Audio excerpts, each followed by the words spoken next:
ओम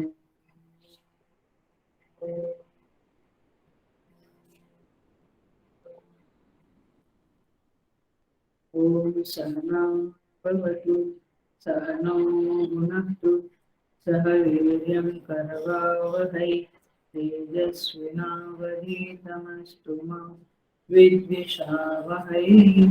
ओम शांति शांति शांति। समस्तजनकल्याणे निरतं करुणामयं नमामि चिन्मयं देवं सद्गुरुं ब्रह्मविद्वरम्। Hari Om. I welcome you all in Bhagavad Gita discourses with great love and great respect. So हम लोग second chapter पे है भगवद गीता के और स्थित प्रज्ञा लक्षणों का संदर्भ चल रहा है।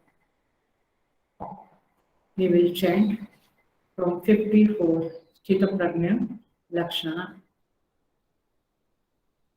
अर्जुन उवाच स्थितप्रज्ञस्य का भाषा समाधिस्थस्य केशव स्थितधीर्तिं प्रभासेत किमासीत व्रजेत किम्। श्रीभगवानुवाच प्रजहाति यदा कामान् सर्वान् पार्थमनोगतान् आत्मनेवात्मना तुष्टः स्थितप्रज्ञस्तदोच्यते।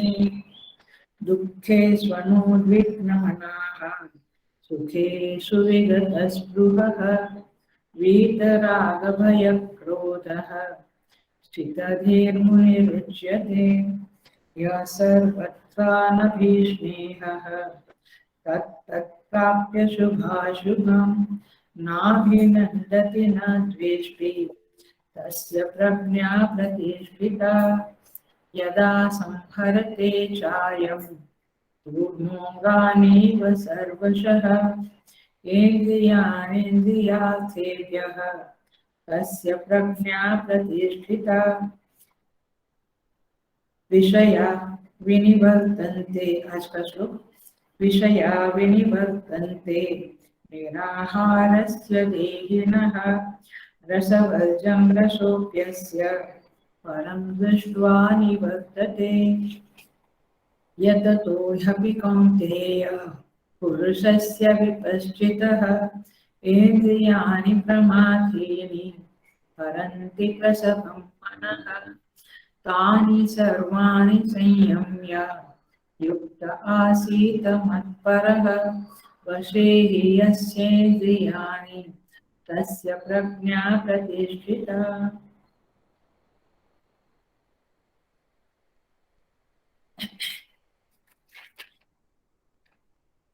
सो हमारा आज का श्लोक शुरू होता है 58 नंबर।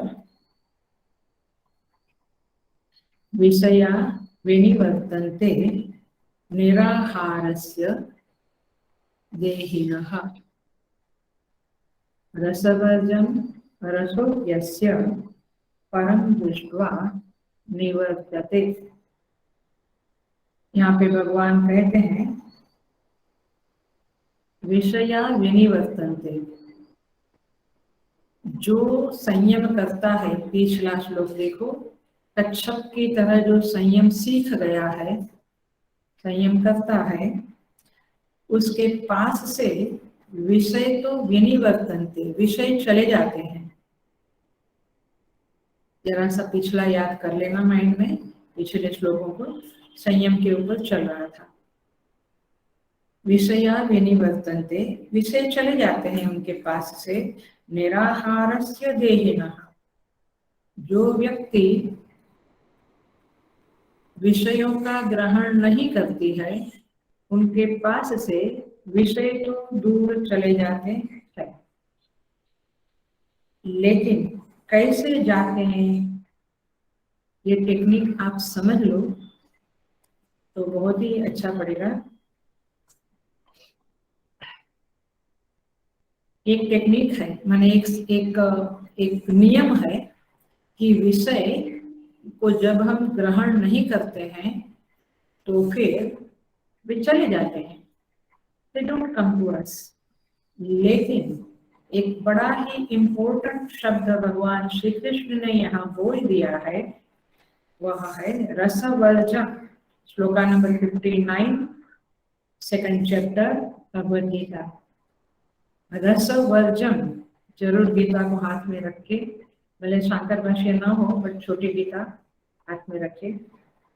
रसवर्जम मतलब ये हुआ कि वह जो विषय है वह अपने रस को, राग को, माने विषय में जो मेरा राग है, विषय तो मैं ग्रहण नहीं करता हूँ, लेकिन उसका जो राग है वह मुझ में छोड़ जाता है। ये विषय बड़े शैतान है, ये विषय बड़े चालाक है, वे ऐसे ही नहीं चले जाते हैं, वे रस को छोड़ जाते हैं। रसवर्जन, रस को त्यागते हैं, रस को छोड़ते हैं हमारे अंदर। ओमा, if you are a student you should know how to read the shloka. तो निराहारस्य देहिनः विषया विनिवर्तन्ते रसवर्जन। समझ में आ रही है बात है? जो विषय हम ग्रहण करते हैं ना, एनीवे मैं समझाऊंगी।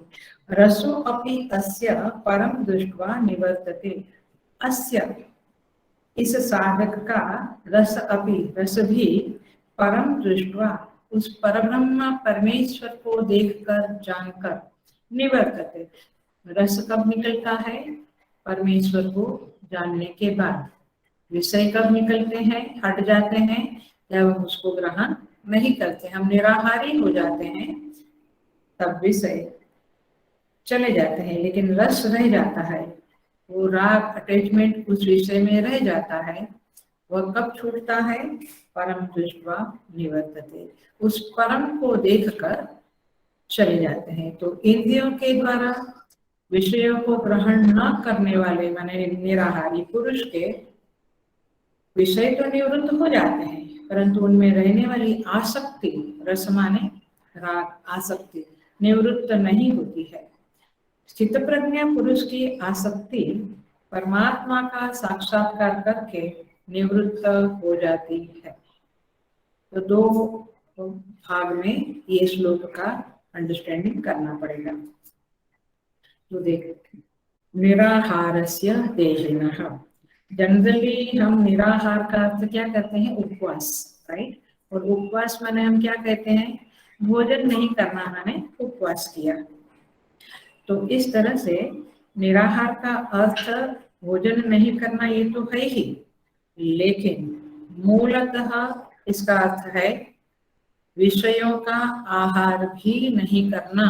शब्द, स्पर्श, रूप, रस, गंध, ये 5 जो विषय है उसका भी आहार भीतर नहीं लेना, ये बात यहाँ पे कही जा रही है। तो निराहार कैसे हो गए? निराहार होने में 3 स्टेप है, आप समझ लीजिए। 3 स्टेप है। पहला स्टेप है निषिद्ध विषय को ग्रहण नहीं करना। मैं आगे बोलूंगी बट आप समझ लीजिए कि उपवास करना माने भोजन नहीं करना, ये केवल बात नहीं है, लेकिन निषिद्ध विषयों को ग्रहण नहीं करना, ये नंबर 1 स्टेप है। विहित विषय, जो हम विहित है, हमारे लिए ओके है, ऐसे विषयों को भी आवश्यकता से अधिक ग्रहण नहीं करना। जो हम ले सकते हैं उसको आवश्यकता से अधिक ग्रहण नहीं करना। और तीसरी बात है आवश्यकता को भी घटा देना, डिक्रीज कर देना, कम कर देना। ये 3 स्टेप जब हम करते हैं तो हमारा नाम पड़ेगा निराहार, निराहारी। तो यहाँ पे कहते हैं कि जो व्यक्ति संयम करता है, मैंने इंद्रियों को संयमित करता है, उसका नाम पड़ जाता है निराहारी। लेकिन वो निराहारी तो हो गया, लेकिन उसके अंदर आसक्तियां तो पड़ी है, इसका क्या करें? तो देखिए, माने पुराणों में जो बातें आती है वो बहुत दूर की बातें हैं, उसको देखकर हमें छोड़ नहीं देना है। जैसे पार्वती जी के बारे में कहा था, पर्वत पुत्री जब ध्यान कर रही थी, माने शिव जी को पाने के लिए जब उन्होंने वर्षों तक तपस्या की, तो ऐसा कहते हैं कि उन्होंने अन्न भोजन तो छोड़ दिया, मूंग पान भी छोड़ दिया, सूखे पत्ते भी छोड़ दिए, तब उनका नाम पड़ गया अपर्णा। पर्ण नहीं, पर्ण माने पत्ते भी नहीं खाती थी वो, तो उसका नाम पड़ा अपर्णा। और मनु महाराज और शत्रुपा के बारे में भी कहते हैं, भागवत जी में वर्णन है कि उन्होंने अन्न छोड़ा, फल मूल छोड़ा, पानी छोड़ा, केवल हवा के ऊपर रहे, तब जाके भगवान ने दशरथ कौशल्या के घर में श्री राम के रूप में जन्म लिया। वही दशरथ कौशल्या मनु और शत्रुपा थे मूलतः। पॉइंट इज दिस कि हमें उतनी तपस्या नहीं करनी है, लेकिन हमें किस प्रकार की इस समय में तपस्या करनी है, इसके बारे में हम थोड़ा सा आज देखते हैं। तो पहला तो शब्द है निराहारी। आहार न लेना, सिंपल। आहार्यन्ते इति आहारः, जो आहार लेता है वो आहारी है, जो आहार नहीं लेता है वो निराहारी है। तो हम कौन से आहार लेते हैं? भोजन लेते हैं, वो तो हो गया, माने देह को भोजन चाहिए, वो नहीं लेना है, वो बात हो गई। नहीं लेना माने उपवास करना है, कभी कभी एकादशी, पूर्णिमा, अमावस्या, कुछ कुछ प्रदोष पूजा के समय, संकष्टी के समय, तो कुछ कुछ करना है। लेकिन दूसरी बात यह है, ये देह का आहार नहीं लेना है। समझ में आ रही है बात है? देह का आहार नहीं लेना है। लेकिन दूसरी बात है, भोक्ता का आहार भी ना ले। भोक्ता क्या आहार करता है? शब्द, स्पर्श, रूप, रस, गंध, इनका भी आहार ना करे, माने इसको भी त्याग दे, छोड़ दे। तो देह भी भोजन ना करे, आहार ना करे, भोक्ता भी आहार ना करे, क्योंकि ये सब भोक्ता करता रहता है, 5 विषयों का आहार करता रहता है। उसके अलावा भी भोक्ता कुछ आहार करता है, यस करता है। 5 विषयों के अलावा परिस्थितियों का भी आहार भोक्ता करता है। परिस्थिति आपको क्या देती है? आइदर सुख और दुख। तो सुख भी मिलता है अथवा दुख भी मिलता है, तो यह है परिस्थिति, और उसका आहार भी भोक्ता करता है। तो आप उस परिस्थिति के आहार से और शब्द स्पर्श रूप रस गंध के आहार से भी ऊपर उठ जाना आपको, ये है निराहार शब्द का अर्थ। ऐसा जो निराहारी है, उसके पास से विषय थोड़े दूर चले जाते हैं। क्योंकि आपको यदि स्थित प्रज्ञ होना है, बुद्धि, चलो सिंपल भाषा में बोल दूं, क्योंकि आपको लगता होगा कि ये मेरे बस की बात नहीं है, अथवा ये मेरे अनुकूल प्रवचन नहीं है आज का, तो थोड़ा आपको बोर लगता होगा। लेकिन आप समझिए कि ये जो संयम करना है और ये आहार का थोड़ा त्याग करना है, थोड़ा थोड़ा, उससे आपको मिलेगा क्या? उससे आपकी बुद्धि, आपका विवेक ठीक रहेगा। और बहुत बार हम मार खाते हैं, किसके कारण? दिमाग ठीक नहीं है, फिर मार मिलता है। सो इस तरह से यहाँ पे कहना ये चाहते हैं कि परिस्थितियां, माने कोई प्रेम दिया, कोई आदर दिया, कोई सम्मान दिया हमें, तो चित्त में एक सुख की वृत्ति आती है। और परिस्थिति माने आसपास के लोगों ने हमें अनादर किया, अपमान किया, इग्नोर किया, उपेक्षा किया, दुख दिया, माने कष्ट दिया, तो हमें दुख का एहसास होता है। तो ये सुख दुख परिस्थिति जो देती है, ये भी एक प्रकार का आहार ही है। देखिए, जब गुस्सा आता है बच्चों को या जो भी, दरवाजा जोर से पटकते हैं, ये सिंपल चीजें हैं। तो क्या हुआ? उसने आपको दुख दिया। आप घर में आए, आपको फूल का बुके दिया, आपको बहुत आइए आइए, please welcome, so happy to see you, आपको बड़ा खुश होता है, सुख होता है। तो ये जो चीजें हैं, ये परिस्थिति की तरफ से आती है। पॉइंट इज दिस की निराहार शब्द केवल भोजन त्याग देना और फिर फलाहार, साबुदाना खिचड़ी वगैरह वो सब खाते रहना, उसको निराहारी उपवासी नहीं बोलते। उपवासी अथवा निराहारी का मतलब है 5 विषयों को भी आहार न लेना अथवा मैं बता दूं थोड़ा कम लेना, और भोजन भी त्यागना और परिस्थिति से आने वाले सुख दुख को भी त्याग देना। कैसे हम देखते हैं। सो यहाँ पे निराहार शब्द बहुत व्यापक अर्थ में है और उससे होगा क्या, एक ही वाक्य बोलती हूँ, उससे आपकी बुद्धि ठिकाने रहेगी। सिंपल, आप करके देखिए, ये हम लोगों का अनुभव है कि जब जब हमने थोड़ा स्किप किया भोजन को, शब्द स्पर्श रूप रस को भी, एक दिन टीवी ना देखे, मोबाइल ना देखे, भोजन ना करे और बात ना करे, मौन रखे, आप देखिए क्या फर्क पड़ता है। एक ही दिन करो वीक में। This is a practical tips for having the intellect in proper place. आपकी बुद्धि ठिकाने रहे, उसके लिए ये एकदम सिंपल भाषा में बोल रही हूँ। यही बात इस मंत्र में भी, इस श्लोक में भी भगवान कह रहे हैं। तो इसके ऊपर हमें जरूर विचार करना चाहिए। तो निराहार व्यक्ति ही बुद्धिमान हो सकता है। अर्थात निराहार माने टोटल नहीं, बट बीच में छोड़ते जाना। सो अब देखते हैं कि पहला पॉइंट हमने देखा था निषिद्ध। पहले ये कैसे करें हम, या तो ये वीकली मैंने बोला वैसा हम कर सकते हैं, आचार्यों ने संतों ने किया है और वे हमें अपने अनुभव बताते हैं।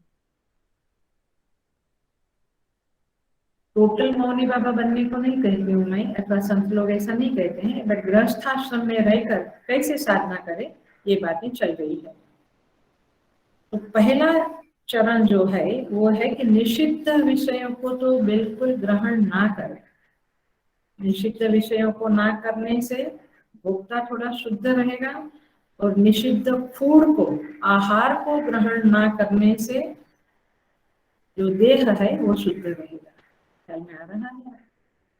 तो निषिद्ध फूड और निषिद्ध विषय को छोड़ देना, इसका अर्थ ये हुआ कि जो हमारी भूमिका है, हमारा जो वर्ण है ब्राह्मण क्षत्रिय इत्यादि, हमारा जो आश्रम है ब्रह्मचर्य गृहस्थ इत्यादि, हमारा वर्ण आश्रम, हमारा जो पदवी है माने पोस्ट है कि आप क्या हो, ऑफिसर हो, आप डायरेक्टर हो, क्या हो, आपकी भूमिका क्या है, आपकी आयु क्या है, इस सब के आधार पे निषिद्ध आचरण अथवा निषिद्ध विषय अथवा निषिद्ध फूड का डिसीजन होगा, निर्णय होगा।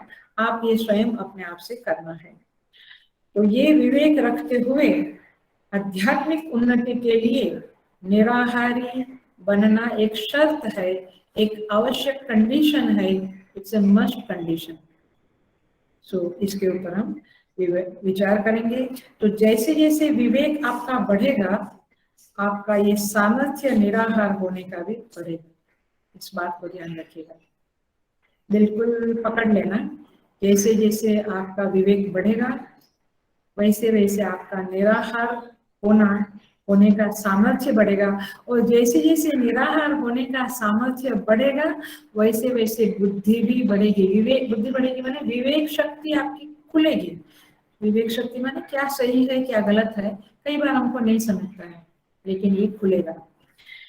तो इसको कहते हैं भगवान निराहारी होना। ये स्थित प्रज्ञ की स्थिति के लिए, अर्थात आत्मज्ञान आत्म साक्षात्कार की स्थिति के लिए ये सबसे पहला चरण है, फर्स्ट स्टेप है।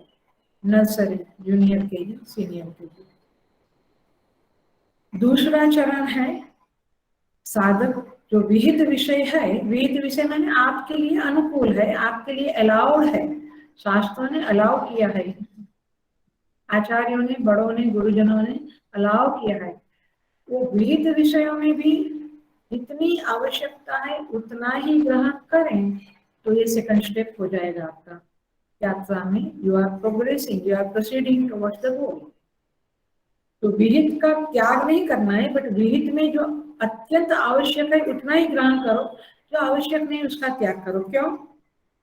क्योंकि विहित माने आप कुछ माने खेल रहे हो या कुछ गाना सुनते हो या समथिंग, इट्स ओके, क्योंकि एंटरटेनमेंट है आपके लिए, लेकिन उसमें भी जितना आवश्यक है उतना ही करें, क्योंकि नहीं तो आपकी एनर्जी और टाइम अनावश्यक चीजों में चली जाएगी।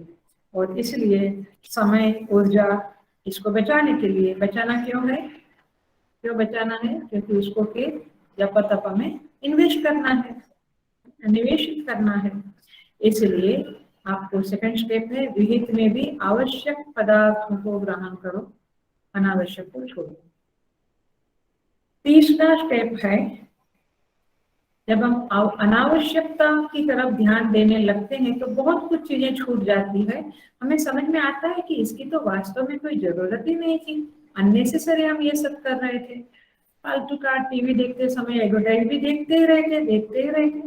उतना समय जब कर ले, उतना समय कुछ श्लोक पढ़ ले। मैं हमेशा क्लास वालों को कहती आई हूँ और हमेशा कहती रहूंगी, क्योंकि यही एक बिजी लाइफ में एक तिनका है कि आप जहाँ बैठते हो टीवी वगैरह देखने को, फोन करने को, सोफा पे, ड्राइंग रूम में, वो बाजू में जो टीपोई है अथवा जो भी है, वहाँ पे एक भगवत गीता की पदच्छेद वाली बुक और एक ईशावास्य की नव उपनिषद वाली बुक, यानी ईशावास्य नहीं, नव उपनिषद की, गीता प्रेस की 2 बुक है, छोटी छोटी है, रखा करो।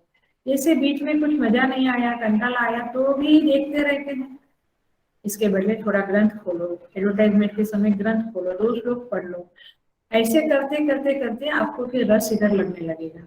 तो द पॉइंट इज दिस, अनावश्यक चीजें जब आप छोड़ते हो तो वो छूटती जाती है और फिर आवश्यकताएं कम होने लगती है। और इसीलिए ये इसका विवेक करना बहुत जरूरी है, क्योंकि जिसके बिना आप काम चला सकते हो, जिसके बिना आपको शांति रहती है, आपको लगता है कि हम टीवी देखें तो शांति मिलेगी, गाने सुनेंगे तो शांति मिलेगी, गप्पे मारेंगे तो शांति मिलेगी, वो सब निम्न स्तर की शांतियां हैं।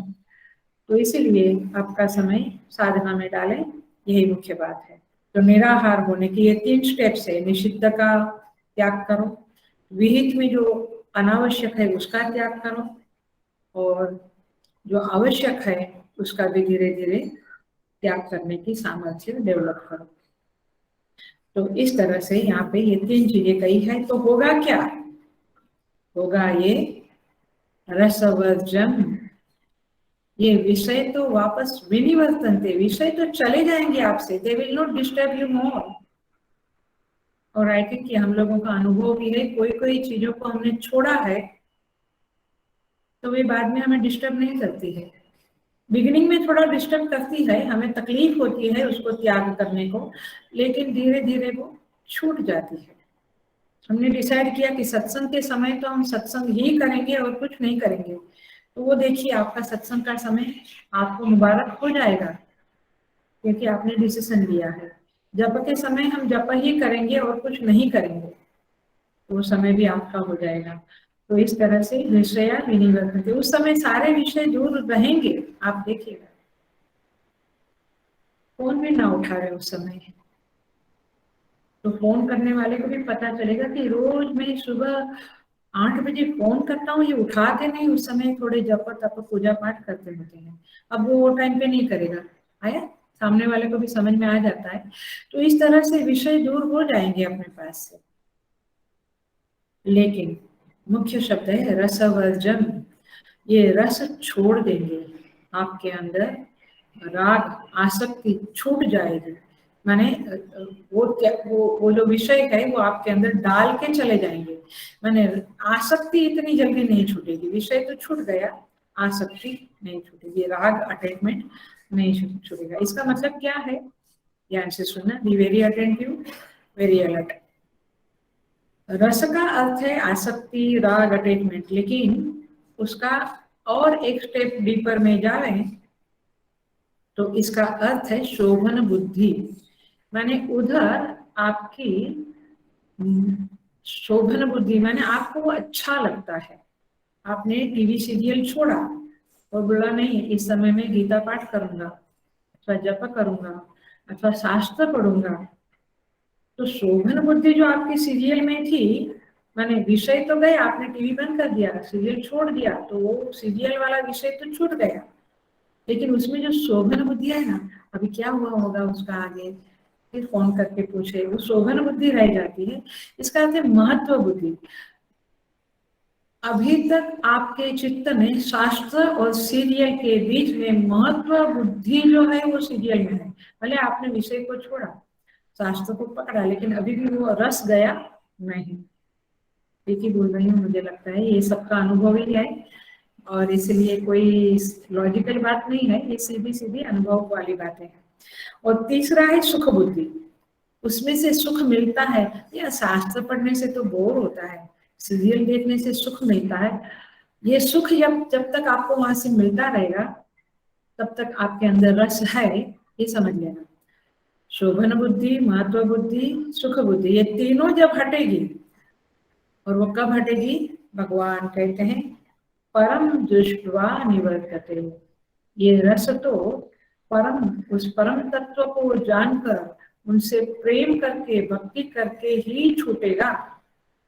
कि कहीं ना कहीं जीव को रस चाहिए, हमें सुख चाहिए, हमें आनंद चाहिए, तो रस कहीं ना कहीं तो रहना चाहिए। तो जब भगवान में रस उत्पन्न हो गया, फिर इधर का रस फीका पड़ जाएगा। तो इस तरह से यहाँ पे कहते हैं माने वैराग्य बढ़ेगा तभी। यहाँ पे कहते हैं तो विषय निवृत्ति जो है वो तो आपको निराहारता से मिलेगी। पकड़ में आई बात? विषय जब ग्रहण नहीं करेंगे तो विषय निवृत्ति हो जाएगी, निराहार बनेंगे तभी।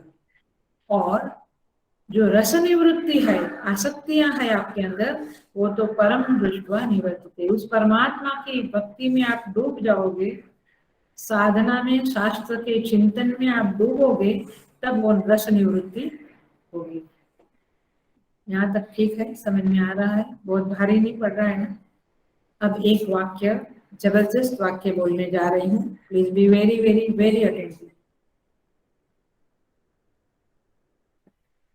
और आप इस वाक्य को हृदय में डालकर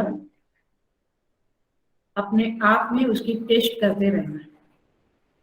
और ये वाक्य है, वस्तु की, विषय गया, वस्तु की स्मृति छूटने पर भी, छूट जाने पर भी राग नहीं छूटता है।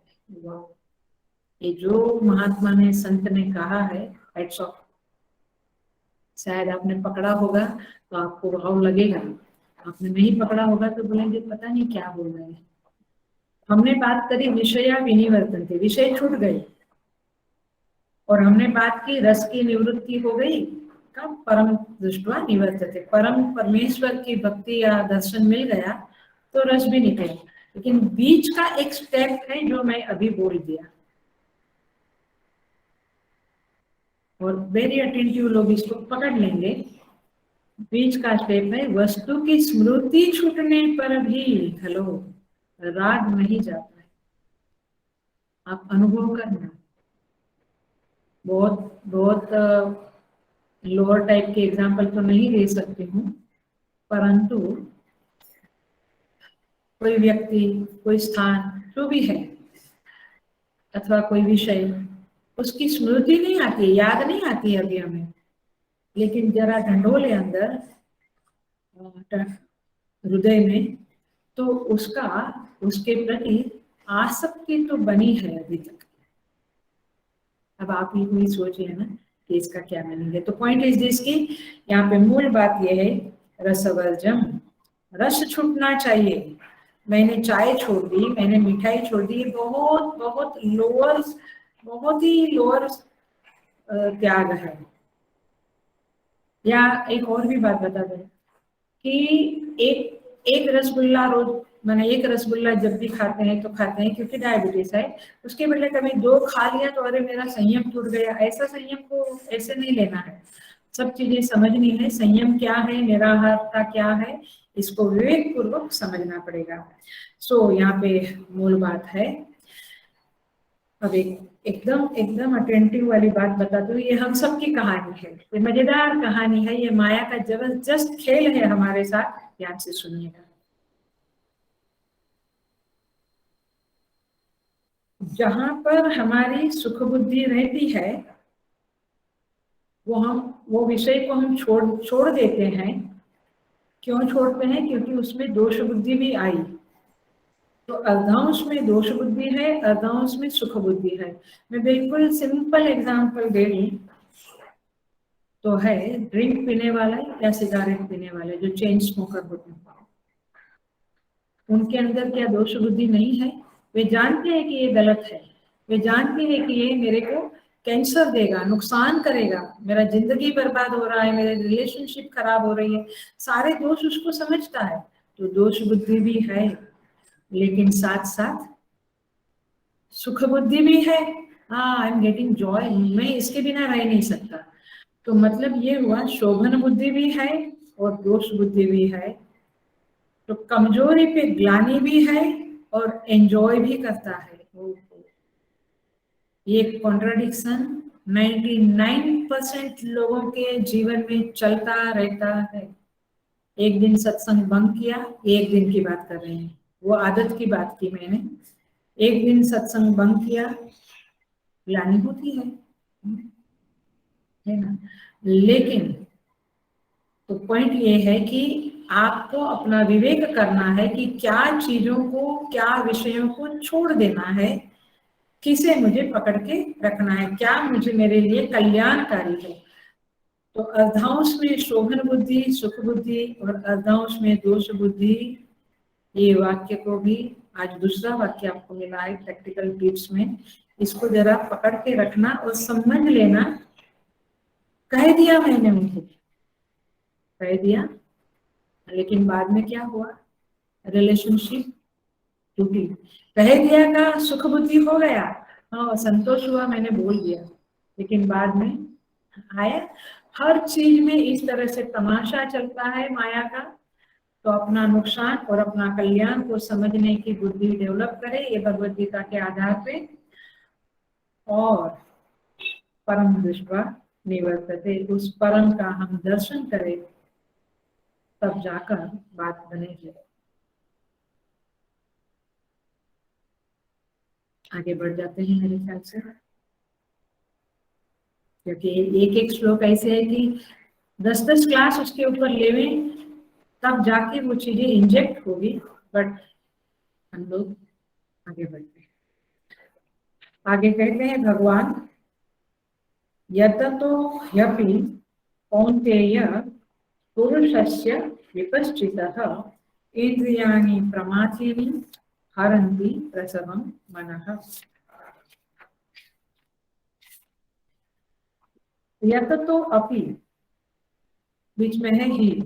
हे अर्जुन, भगवान कहते हैं, कौन्तेय माने अर्जुन, ही माने आसक्ति का नाश नहीं हुआ है, और ये यततो, ये प्रयत्नशील है, ये साधक प्रयत्न करता रहता है। आसक्ति का नाश नहीं हुआ है, इसलिए प्रयत्न करता रहता है। और कैसा है वह साधक? सिंपल साधक नहीं है। विपश्चितः पुरुषस्य, ये बुद्धिमान पुरुष है, बुद्धिमान साधक है। इनकी इंद्रियाणि प्रमाथिनी, ये प्रमाथिनी, प्रमाथिनी माने प्रमथन कर देने वाली इंद्रियां। जैसे दही जमा हुआ होता है, तो झरनी लगाई या ब्लेंडर लगाया तो कैसा वो टूट जाता है, बिल्कुल बिल्कुल टूट जाता है। वैसे ये इंद्रियां प्रमाथिनी है, आपको तोड़ के रख देगी, बिल्कुल मथन करने वाली है, मथनी की तरह है। तो प्रमथन स्वभाव वाली ये इंद्रियां मन को बलात् हर लेती है। भगवान कहते हैं, हे साधक, तुम्हारी साधना में ये सारे बिंदु के बारे में सोचो समझो, बहुत काम आने वाली बातें भगवान कर रहे हैं। ये इंद्रियों का संयम नहीं किया तुमने, निराहार नहीं बने। निराहार माने पंच विषयों का भी ग्रहण कम कम कम करो, मौन भी रखो, भोजन भी एक मर्यादा में करो, तब जाकर संयम डेवलप होगा।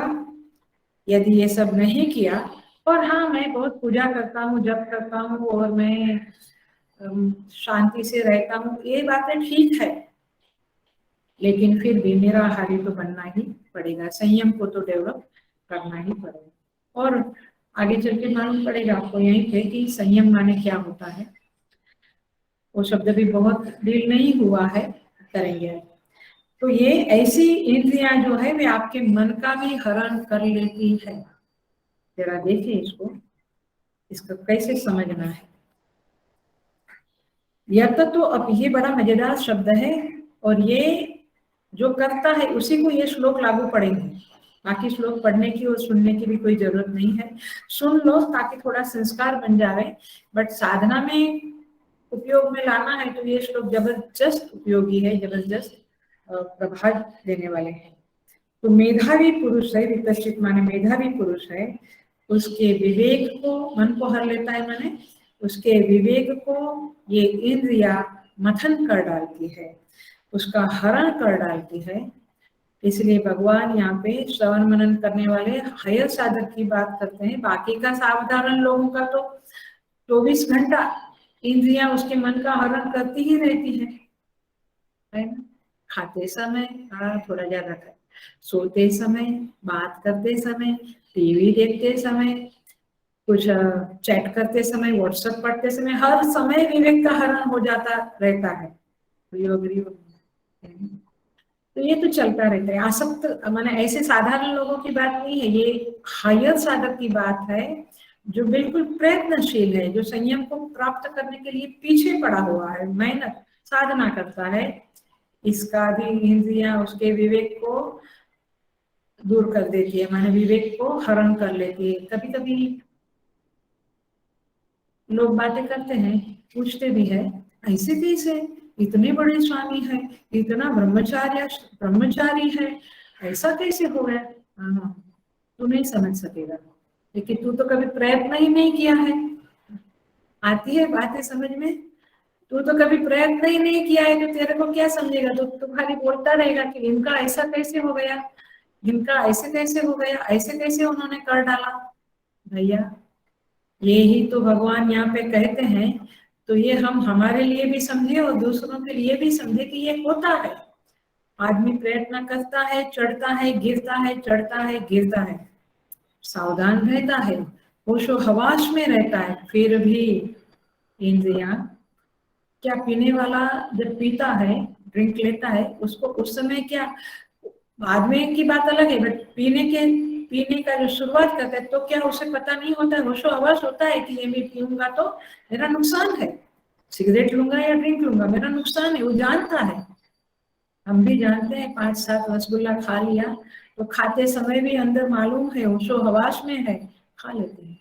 तात्पर्य क्या हुआ कि ये जो इंद्रियां है ये प्रमादिनी है, ये जबरदस्त ताकत वाली है, और ये आपके विवेक को हरण करके जैसा वो चाहती है वैसा कर लेती है हमारे साथ।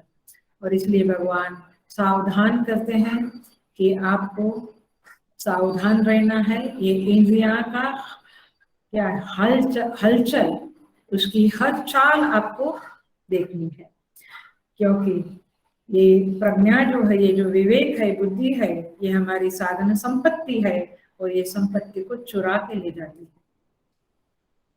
देखिए यहाँ पे हम देखें थोड़ा और, ये जो श्लोक है इसमें 2 शब्द इंपॉर्टेंट है, मन का हरण करती है, मैंने ये इंद्रियाणि प्रमाथिनी हरंती प्रसभम मनः, ये मन का हरण करती है इंद्रियां। तो जरा सा हम चले जाते हैं तत्वबोध की तरफ। तत्वबोध में साधन चतुष्टय आता है, इतना तो याद ही होगा, चिन्मय मिशन के साधक को तो याद ही होगा कि साधन चतुष्टय आता है ना। डे 1 से चलता है, हर एक स्टडी क्लास में ये बातें निकलती रहती है। साधन चतुष्टय क्या? विवेक, वैराग्य, षट संपत्ति, मुमुक्षुत्व, है ना। ये 4 चीजें बार बार बोलते रहते हैं। और जो प्रवचन करने की शुरुआत करते हैं ना, उनके लिए बड़ा मस्त टॉपिक है, बताते रहो। एनीवे, तो षट संपत्ति जो है, we will not go into that detail, आगे शायद आया तो करूंगी मैं। तो षट संपत्ति में क्षमा, दम, उपरति, श्रद्धा, उपरति, तितिक्षा, श्रद्धा, समाधान, ये 6 चीजें आती है। षट संपत्ति मैंने 6 संपत्ति है इंसान के पास, तो उसमें क्षमा एंड दमा ये 2 शब्द है, ओके, ध्यान रखना। वहां भगवान भाष्यकार ने तत्वबोध में कहा है, क्षमा माने मनोनिग्रह, मन का संयम, ध्यान से सुनना बहुत उपयोगी है, आपका प्रैक्टिकल साधना के लिए बहुत उपयोगी बात है। शम माने मनोनिग्रह, दम माने चक्षुरादि बाह्य इंद्रिय निग्रह, माने इंद्रियों का निग्रह। आपको शॉर्ट में समझना है। उन्होंने भाष्य माने उन्होंने डेफिनेशन दी है, चक्षु आदि बाह्य इंद्रिय निग्रह। तो इंद्रियों का निग्रह को दम बोलते हैं, मन के निग्रह को शम बोलते हैं। ओके, इसका मतलब क्या हुआ? भगवान भाष्यकार ने लिखा है और किसी ने नहीं। इसका मतलब क्या हुआ कि शम एंड दम दो अलग अलग चीज है। मन का कंट्रोल करना एक बात है, इंद्रियों का कंट्रोल करना दूसरी बात है। हम तो समझते ही नहीं है, बट थोड़ा थोड़ा समझने लगते हैं तो बोलने लगते हैं कि मन का संयम हो गया तो इंद्रियों का संयम हो ही जाएगा, अथवा इंद्रिय का संयम किया तो मन का संयम हो ही जाएगा। करो, आप मौन रखो, वाग इंद्रिय का संयम हुआ, मन का संयम हुआ। कितनी बातें अंदर अंदर चलती है ना।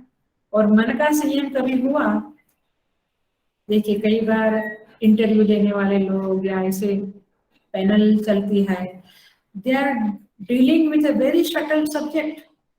उनकी बातें बहुत शटल होती है, लेकिन पैर हिलता रहता है। देखा देखा, भयंकर तो तब लगता है जब पैर पे पैर चढ़ा के बैठते हैं, एक पैर ऐसा नीचे और एक पैर आड़ा, और बूट पहना है, शूज पहने हैं, और वो हिलता है टीवी चैनल के ऊपर सारी दुनिया के सामने। आपको समझ में आ रहा है इसको क्या बोलेंगे?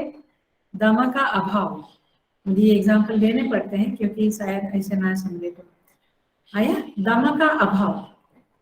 आप प्रवचन भी सुनते हैं, कई बार देखती हूँ मैं, प्रवचन भी सुनते हैं, लेकिन उंगलियां कहीं कुछ तबला बजाती है, कभी आंखें इधर उधर जाती है। चक्षु का क्या हो गया? चक्षु में दम का अभाव हो गया, हाथ की इंद्रिय में दम का अभाव हो गया। मन का संयम है, आपको प्रश्न पूछा तो आप बिल्कुल जवाब देंगे, तो मन आपका है प्रवचन सुनने में, लेकिन इंद्रियां, आर यू गेटिंग ये चीजें ध्यान में रखने जैसी है और हमारे जीवन में होती है। Maybe if you are not aware then स्वाहा, लेकिन आप अवेयर रहेंगे तो आपको समझेगा कि मन का संयम अलग है और इंद्रियों का संयम अलग चीज होती है।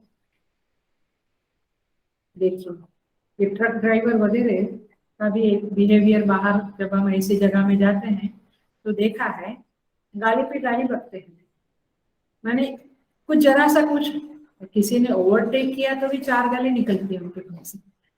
कभी आप अपने अपने ड्राइवर और अपनी गाड़ी ना होए, ओला में जाओ या कहीं जाओ तो दिखता है। तो पॉइंट इज दिस की दम का अभाव हो गया, लेकिन उनका जो गाड़ी चलाना है बिल्कुल अटेंशन से है, माने मन निग्रह है, mind is very much on the focus to their work, लेकिन गाली निकल जाती है। तो दम का अभाव अलग है और शम का अलग अभाव अलग है। कई बार श्रम होता है, दम नहीं होता। कई बार दम होता है। देखना, किसी किसी को बहुत गुस्सा आता है, मैंने सबको ही आता है, हम सबको आता है, लेकिन जब क्रोध आता है तो जिसमें दम का अभाव नहीं है, क्रोध आया मैंने मन का अभाव गया, मनोनिग्रह चला गया, कंट्रोल गया, लेकिन दम का बड़ा कंट्रोल है, इंद्रियों का बड़ा कंट्रोल है। दे विल नॉट स्पीक मैंने गाली गलौज या गंदी बातें या कुछ हर्ट करने वाली बातें, मैंने वो बड़ी शालीन मधुर भाषा में बोलेंगे, अंदर बहुत क्रोध है। ये सुना है, समझा है। तो ये है, उसमें मन के ऊपर कंट्रोल नहीं है, दम इंद्रियों के ऊपर कंट्रोल है। किसी का इंद्रियों पे कंट्रोल नहीं है, माइंड बड़ा फोकस है, बिल्कुल फोकस है। कोई कोई भाग्यवान होता है, ईश्वर कृपा से क्या कहेंगे, माने ईश्वर कृपा जिसके ऊपर होती है, ऐसे लोग शम और दम दोनों में माहिर होते, दोनों कंट्रोल उनके पास होता है। हमारा अपना हम देखे, कभी मनोनिग्रह है, कभी इंद्रिय निग्रह है, कभी कभी तो दोनों निग्रह नहीं है, हेलो, ये भी होता है। और कभी कभी किसी के दोनों निग्रह होते हैं। तो इस तरह से यहाँ पे बात ये है, भगवान कहते हैं, क्या कहते हैं, यततो यपि कौन्तेय पुरुषस्य विपश्चितः, प्रयत्न करने पर भी इंद्रियाणि प्रमाथिनी हरन्ति प्रसवम मनः। ये इंद्रियां खाली देखा इंद्रियों ने कुछ, तुरंत मन को खींच के ले गई, चलो अब कोरोना समाप्त तो हुआ, गोलगप्पे पानी पूरी, खड़े रह जाओ, अभी कोई प्रॉब्लम नहीं है रास्ते में भी खाने से, या दुकान में भी ऐसे बाहर खड़े खड़े खाते हैं ना, हो गया। देखा, दुकान आई, देखा लोगों को खाते हुए, और तुरंत वो इंद्रिय ने मन को खींच लिया। और आपका टीवी का अनुभव तो है ही, एडवर्टाइजमेंट आती है, आंखों से देखते हैं, कानों से सुनते हैं, मन में क्या आता है, देखेंगे, टाइम मिला तो जरा देख के आएंगे, मन गया उसके साथ, आर यू गेटिंग द। तो वैसे दोनों की दोस्ती है, लेकिन कभी कभी कोई आगे पीछे हो जाता है, ये सारा खेल है। भगवान कहते हैं ये इंद्रियों पे भरोसा मत रखो, इंद्रियों को अभ्यास डालो। इसलिए हमारे पूर्वज लोग, हमारे दादा दादा नाना नानी दादी, ये सब जो पुराने जो हमारी पीढ़ी के लोग हैं, बड़े समझदार थे, उपवास भी करते थे, मौन भी रखते थे, विषयों का आहार भी बहुत नहीं करते थे, टीवी तो था नहीं, मोबाइल था नहीं, लकीली या अनलकीली, जो भी बोलो आप। तो पॉइंट इज दिस की उस इंद्रियों को आपको अभ्यास पूर्वक, प्रयत्न पूर्वक कंट्रोल में लाना पड़ेगा, और फिर मन को भी कंट्रोल में लाना पड़ेगा। आप देखिएगा, वॉकिंग का टाइम है, पैर जाने लगते हैं, मन कभी कभी है ही नहीं जाना है, फिर भी पैर जाने लगते हैं तो मन जाता है। तो ऐसे दोनों का संबंध है, रिलेशनशिप है, उसको समझ के दोनों के ऊपर संयम करें, निग्रह करें, यही बात यहाँ पे भगवान कहते हैं। और इसीलिए संत लोगों की भाषा में बोले तो संत कहते हैं, तेरी गठरी में लागा चोर बटोरिया पास हो गई। हे यात्री, धर्मशाला में जाते हैं, धर्मशाला में सोते हैं, अभी तो सब ठीक है, बड़ी बड़ी 5 स्टार 7 स्टार होटल है, लेकिन धर्मशाला यात्रा करने जाते थे तो धर्मशाला में सोते थे। तो धर्मशालाओं में ऐसे सो जाते थे, तो उसके संदर्भ में कहते हैं, तेरी गठरी में लागा चोर, तेरी गठरी जो पड़ी है उसको चोर उठा के ले जाता है, तो क्या अभी तक सोया पड़ा है। ये वहां की बात है, बट उसका लक्ष्यार्थ है कि हे जीव, हे साधक, तो क्या सोया पड़ा है, तेरी इंद्रियां तेरी कितनी साधना संपत्ति को चुरा के ले जा रहे हैं, कितनी साधना हमने की, कुछ फल नहीं दिख रहा है, क्योंकि इंद्रियों ने काफी संपत्ति को चुरा लिया है। समझ में आ रही बात? बहुत हमारी साधना है, लेकिन लोग कहते हैं कोई फर्क नहीं, हमें भी लगता है फर्क नहीं, क्योंकि इंद्रियों ने हमें मार डाला है। तो इसीलिए ये होशो हवास में विवेक के जागृत रह के हुए इंद्रियां हमारा संपत्ति माने साधना संपत्ति का चोरी कर जाती है। भगवान कहते हैं सावधान हो जाओ। और इसीलिए ये इंद्रियों को कम ना समझे, इंद्रियों में बहुत ताकत है, एक एक इंद्रिय आपका नाश कर सकती है, आपका नुकसान कर सकती है। इसलिए विवेक चूड़ामणि में भगवान कहते हैं, भगवान आदि शंकराचार्य जी कहते हैं, कुरंग मातंग पतंग मीन भृंग, ये हिरण होता है, उसकी एक इंद्रिय में कैसी ताकत है, देखो वो माने वीकनेस है इंद्रियों की, वो शब्द सुनता है स्थगित हो जाता है, स्थिर चित्त होता है, शिकारी उसको पार भी उसको बाण मार देता है। दौड़ते हुए को कठिन है, लेकिन खड़ा रहेगा तो वो बीन बजाता है, वो खड़ा रहेगा। माने एक एक इंद्रियों के कारण हमारा नाश हो, क्योंकि उसको कहाँ आसक्ति है, वो शब्द जो जो उसकी श्रोतेंद्रिय है, उसकी आसक्ति शब्द में है, गाने में है, तो बस उसका नाश हुआ। इसी तरह से मातंग हाथी की स्पर्शेंद्रिय, पतंग उसकी चक्षु इंद्रिय, मीन उसकी रसनेन्द्रिय, भृंग उसकी घ्राणेन्द्रिय, ये पांचों के पांचों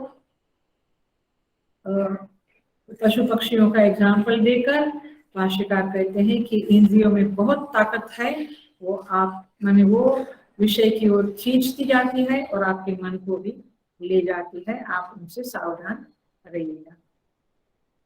तो इस तरह से यहाँ पे भगवान ने संयम के प्रति आग्रह किया है। हम आगे बढ़ जाते हैं, हम 61 नंबर के श्लोक पे चले जाते हैं।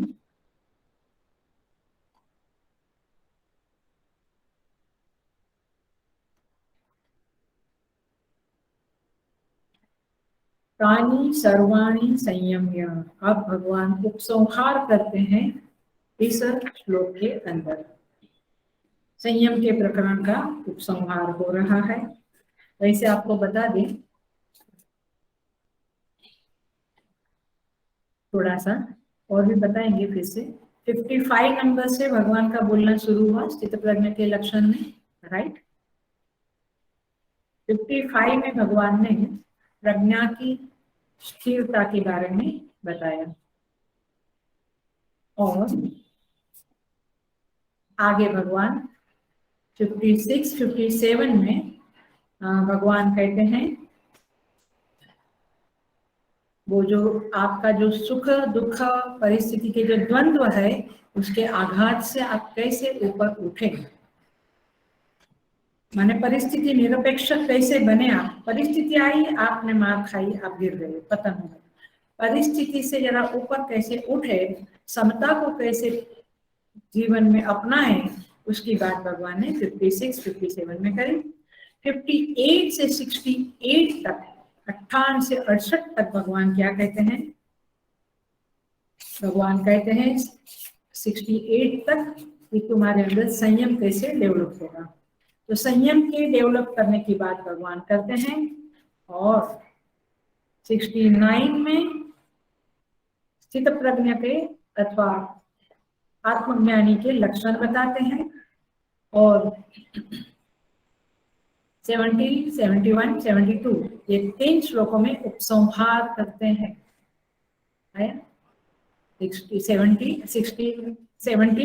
72 में भगवान उपसंहार करते हैं। तो स्थित प्रज्ञ लक्षण का टॉपिक जो है, चैप्टर जो है, इस तरह से हम आगे भी बात करेंगे। तो अभी ये जो 61 है यहाँ पे एक स्टॉप लेते हैं भगवान। 68 तक संयम की बातें चलेगी बट एक स्टॉप लेते हैं, एक प्रकार का जो टॉपिक है उसको यहाँ पे उपसंहार करते हैं। तानि सर्वाणि संयम्य, उन संपूर्ण इंद्रियों को वश में करके, संपूर्ण इंद्रियों को वश में करके। ये बातें उन्हीं को समझेगी जिन्होंने कभी तो इंद्रिय संयम करने की कोशिश करी है, जो ऐसे ही जी रहा है, is spending his life just unawareness से, उसको ये बातें मजा भी नहीं आएगी, समझेगी भी नहीं और उसको ये भी नहीं समझेगा कि ये बातें समझ लेने से जिंदगी में बहुत हाइट तक पहुंच जाते हैं। आप समझिए जो भी सक्सेसफुल लोग हैं इस दुनिया में, उनके पास ये संयम की संपत्ति बहुत मात्रा में है, भर भर के है, तब जाके आता है क्या। जो बड़े बनते हैं संयम के बिना कोई बड़ा नहीं बन सकता है। माने आपकी मटेरियल लाइफ में भी जो म्यूजिशियन बना, माने जैसे भीमसेन जोशी जैसे, या डांसर बने या पॉलिटिशियन बने या टीचर, यूनिवर्सिटी के बड़े, जो भी आप बड़े बनते हैं, बड़े साधु बने, आचार्य बने, ज्ञानी बने, जो भी बनता है बड़ा सक्सेसफुल कहते हैं जिसको, डायरेक्टर कंपनी के जो भी, ये आराम करके नहीं बने हैं, बड़ी मेहनत, बड़े प्रयत्न और बड़े कष्ट करके और संयम करके बने हैं। तो संयम में कष्ट की मात्रा तो है, कष्ट का अंश तो है, तो उसको आप कष्ट ना ले, ना समझे, लेकिन ये समझे कि आगे बढ़ना है तो संयम इज अ मस्ट। संयम माने कंट्रोल, मन का और इंद्रियों का। तो भगवान यहाँ पे कहते हैं तानि सर्वाणि संयम्य, उन सारी इंद्रियों को वश में करके युक्त आसीत, युक्त आसीत माने समाहित चित्त करके ध्यान में बैठ जाओ, आराम से मेडिटेशन करो, परमात्मा में चित्त को लगाने की कोशिश करो। इंद्रियां यदि बहुत ही पावरफुल है, आपकी सुनती नहीं है, तो फिर ध्यान करना बड़ा मुश्किल है। अब जो लोग पूछते हैं कि हमें ध्यान क्यों नहीं लगता है, आप उनको बोले कि तुम्हारी इंद्रियां क्या बोलेंगे, उच्छृंखल है, they are not in control of yours, तुम्हारे कंट्रोल में वे नहीं है। बेशर्म है क्योंकि उसको शर्म नहीं है कि बार बार ये साधक, ये भोक्ता मार खाता है, दुखी होता है, अपमानित होता है, फिर भी वे तुम्हें अपमानित करने में अपना माने अपमानित करवाती है।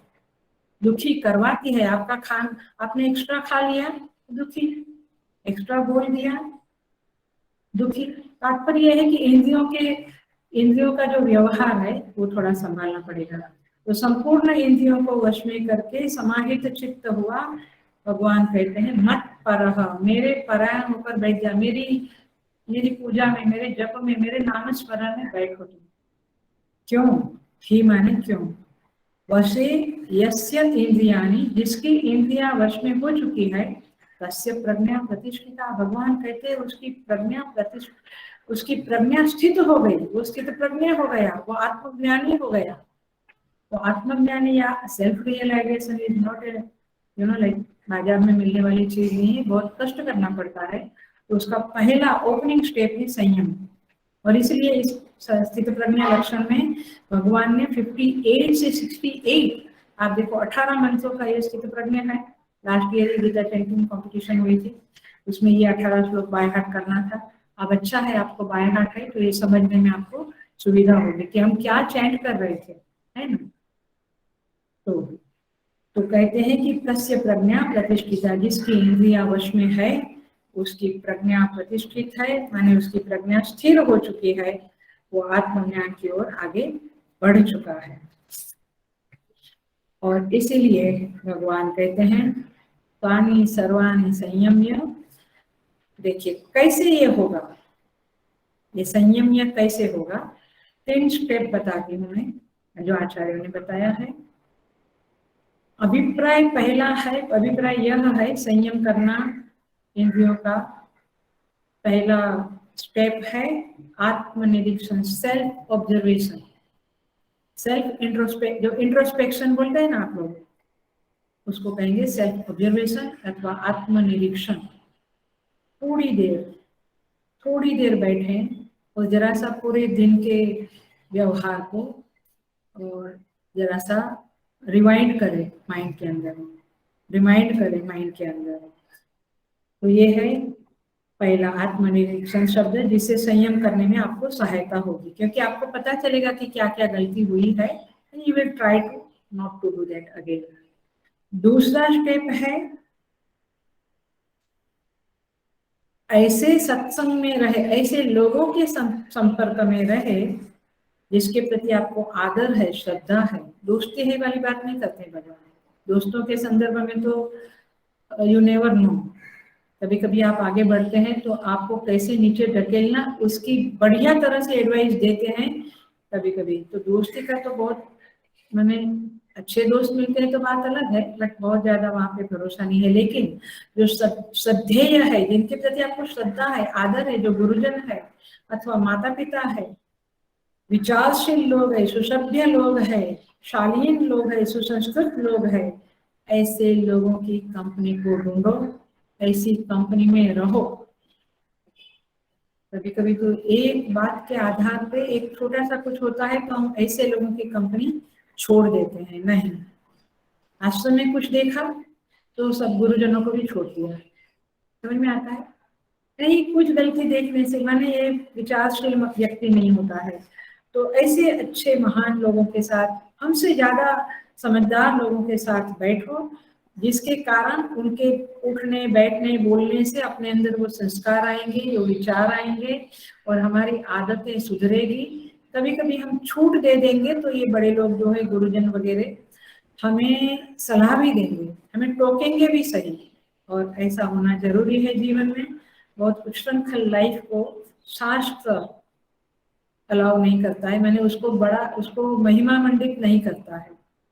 सो आपकी know your strength and weakness, आपकी स्ट्रेंथ को जानो, आपकी वीकनेस को जानो।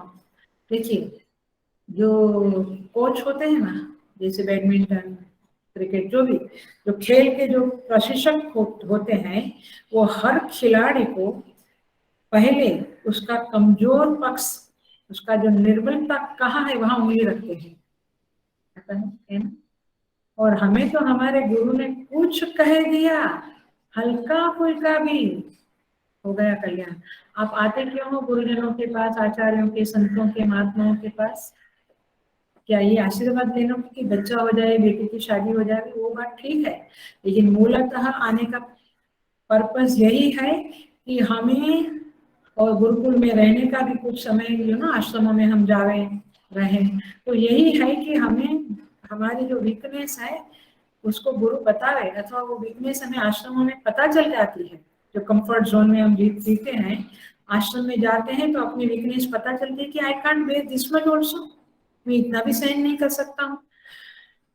तो तात्पर्य है कि जैसे खेलों में प्रशिक्षक हर खिलाड़ी को अपनी कमजोर पक्ष बताता है, निर्बलता बताता है, वैसे बड़े लोग हमें टोकते हैं, हमारी निर्बलता कमजोरियां बताते हैं, तो हम सुधरने के मौके हमको मिलते हैं।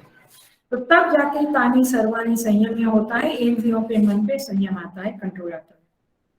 तो इस तरह से ये जब कंट्रोल आ गया तो फिर क्या करना होता है, कहते हैं फिर मत परह, यहाँ पे कहते हैं जब आपके पास संयम आ गया, देखिए संयम का भी एक और थोड़ा सा देखें हम कि संयम क्या है। एक्चुअली संयम शब्द फिर क्या होता है, तो मत परक होता है। मत परक को हम देखेंगे जरा 5 मिनट के बाद। संयम शब्द जो है इसको थोड़ा समझना पड़ेगा, क्योंकि संयम के साथ एक दमन शब्द लगा है। संयम माने सेल्फ कंट्रोल, दमन माने सप्रेशन। इंग्लिश में थोड़ा अलग अलग शब्द है, बट यहाँ पे शायद हम लोगों को इतना क्लियर नहीं समझते हैं। तो मैं सप्रेशन माने दमन और सेल्फ कंट्रोल माने संयम। क्या फर्क है दोनों में, जान लो, ताकि आपको पता चले कि आप संयम कर रहे हो या दमन कर रहे हो। और क्लैरिटी के बिना तो कुछ भी नहीं होता है जीवन में। इसलिए मैं हमेशा उपनिषद क्लास में भी, गीता क्लास में भी कहती हूँ, समझदार बने हम। समझदारी ही कुछ आम करने जैसी चीज है, और वो मिलती है शास्त्रों से, आचार्यों से। समझदार बने। तो समझदारी ये है कि संयम और दमन का फर्क महसूस करें, मालूम पड़े हमें। तो देखिए पहला फर्क देखो, एकदम सॉलिड डिफरेंशिएशन में दे रही हूँ आपको, इसको भी बहुत अच्छी तरह से समझना, देखना और प्रैक्टिकल में भी लाना। ये बहुत ही प्रैक्टिकल टिप है जीवन में आगे बढ़ने के लिए। संयम माने देखो, जब भोग करते हैं इंसान, भोग माने शब्द स्पर्श रूप रस गंध जो भी, बहुत सुना, चेट किया, खाना खाया, या जो भी आप माने भोग करते हैं। भोग करने के बाद यदि पश्चाताप होता है, मैंने भोग करने के बाद पश्चाताप होता है, तो क्या समझना है कि आपने संयम को डेवलप करने की कोशिश की है। आया तो संयम छूटा, भोग ज्यादा हो गया, ज्यादा खाना खा लिया, ज्यादा गप्पे मार लिए, ज्यादा समय बर्बाद किया, तो आपको क्या होगा, पश्चाताप होगा। तो समझो कि ये संयम की स्थिति थी और आपको पश्चाताप हुआ। लेकिन आपने वो सेल्फ कंट्रोल किया, तो आपको एक विजय की खुशी महसूस होगी। आई कुड कंट्रोल, आप मालूम है ना, ये खाना का भी कंट्रोल करते हैं। जब आज नहीं देखना है टीवी, आज आज मौन रहना है, जो भी आपने बोलने का, खाने का, देखने का, जो भी आपने संयम कर लिया, तो आपको विजय की खुशी होगी। ये है संयम के अंडरस्टैंडिंग। ठीक है, टूटा क्या, टूटा तो क्या हुआ, पश्चाताप, और आप कर सके तो विजय की खुशी हुई। तो इसको कहते हैं संयम। आप देखिए, जब दमन की स्थिति क्या है, दमन की स्थिति ये है कि आपको भोग नहीं मिला तो आपके चित्त में क्लेश हुआ, और वहां पे संयम में भोग नहीं किया हमने, तो विजय की खुशी हुई। Are you getting the point, समझ में आ रही है बातें, डिफरेंस। आई कुड कंट्रोल, एक आज मुझे सत्संग में नहीं जाना है, नहीं जाना है, नहीं जाना, आपने कर लिया कि जाना ही है। इंद्रियां मना करती, पैर कहता क्या, पैर दुखता है, हेडेक है, ये सारी इंद्रियां पीछे पड़ी है, कि मन भी थोड़ा पीछे पड़ा है। आपने अपनी विवेक शक्ति से कहा नहीं, एक दिन में नहीं जाऊंगा, मुझे आदत पड़ जाएगी, फिर कभी कभी बंद करूंगा। मैं जप में भी वैसे ही, एक दिन बंद करूंगा, मुझे आदत पड़ेगी, नहीं मुझे जाना है। बुद्धि ने, विवेक ने आपके मन और इंद्रियों को शट अप कर दिया, शट अप। तुम्हारी कुछ नहीं चलेगी, मैं तो सत्संग में जाऊंगा। तो देखो आपको फिर उस दिन आप रोज सत्संग में आते हैं, लेकिन उस दिन सत्संग में आए तो आपको कितनी खुशी हुई, अरे मेरे को नहीं आना था, ऐसा हो रहा था, लेकिन मैं आया, मुझे बहुत अच्छा लगा। विजय की एक एहसास होता है ना, आई कुड विन, ऐसा लगता है ना। तो फिर तो वो है संयम। और दमन में क्या होता है कि आपने, दमन की स्थिति ये है कि आपको वो चीज नहीं मिली, माने नहीं बढ़िया सीरियल थी और क्या ये क्या घर में लोगों ने भजन का कार्यक्रम रख दिया, मेरा सीरियल गया, तो आपका क्या हुआ, भोग गया और आपको क्लेश हुआ। तो आप देखिए वो दमन की स्थिति है। दमन में यह है कि बलात् आपको बैठना पड़ा भजन में, घर के लोगों ने, बड़ों ने कह दिया, तो जो बलात् कर लिया तो भोग प्राप्ति आपकी नहीं हुई, तो आपको वो दमन है। लेकिन विवेक पूर्वक, बुद्धि पूर्वक नहीं, सत्संग के इतने फायदे हैं, आप मुझे जाना है, तो विवेक पूर्वक कुछ किया तो वो संयम हो गया। तो मैं संयम विवेक पूर्वक होता है, दमन बलात् हो जाता है चीजें, माने बलात् आप कंट्रोल कर लेते हैं, वो ठीक नहीं है। संयम में लक्ष्य हायर होता है, माने हायर गोल के लिए आप संयम कर लेते हो, नहीं मुझे गोल्ड मेडलिस्ट बनना है, मुझे फर्स्ट रैंक लानी है, मुझे चीजें बहुत बढ़िया बनानी है, मैं बिल्कुल ध्यान पूर्वक संयम पूर्वक बनाऊंगी। देखिए, और दमन में क्या है, कोई खास लक्ष्य नहीं है, ऐसे ही कर रहे हैं, अच्छा बना तो अच्छा, बुरा ठीक नहीं बना तो ठीक नहीं, इसको क्या कहते हैं, मैंने निम्न लक्ष्य है तो दमन है, हायर लक्ष्य है तो संयम है। तो इस तरह से आप देखिएगा, विवेक बुद्धि है तो संयम है, बलात् है तो दमन है, करने के बाद प्रायश्चित है तो संयम है, और भोग नहीं मिला और चित्त में क्लेश है तो दमन है। तो इस तरह से आप ये स्थितियों को जरा समझ लेना। तो भगवान कहते हैं मत परह, पूरा करेंगे, मत परह अर्थात भगवान कहते हैं कि तुमने जब संयम कर लिया तो फिर तुम क्या करोगे, अब इंद्रियों को कहीं ना कहीं ठिकाना तो चाहिए, तो मत पर मेरे परायण कर दो। परायण का अर्थ होता है परम अयनम, परम अयनम माने श्रेष्ठ स्थान, रहने का श्रेष्ठ स्थान, उसको कहिए परम अयनम।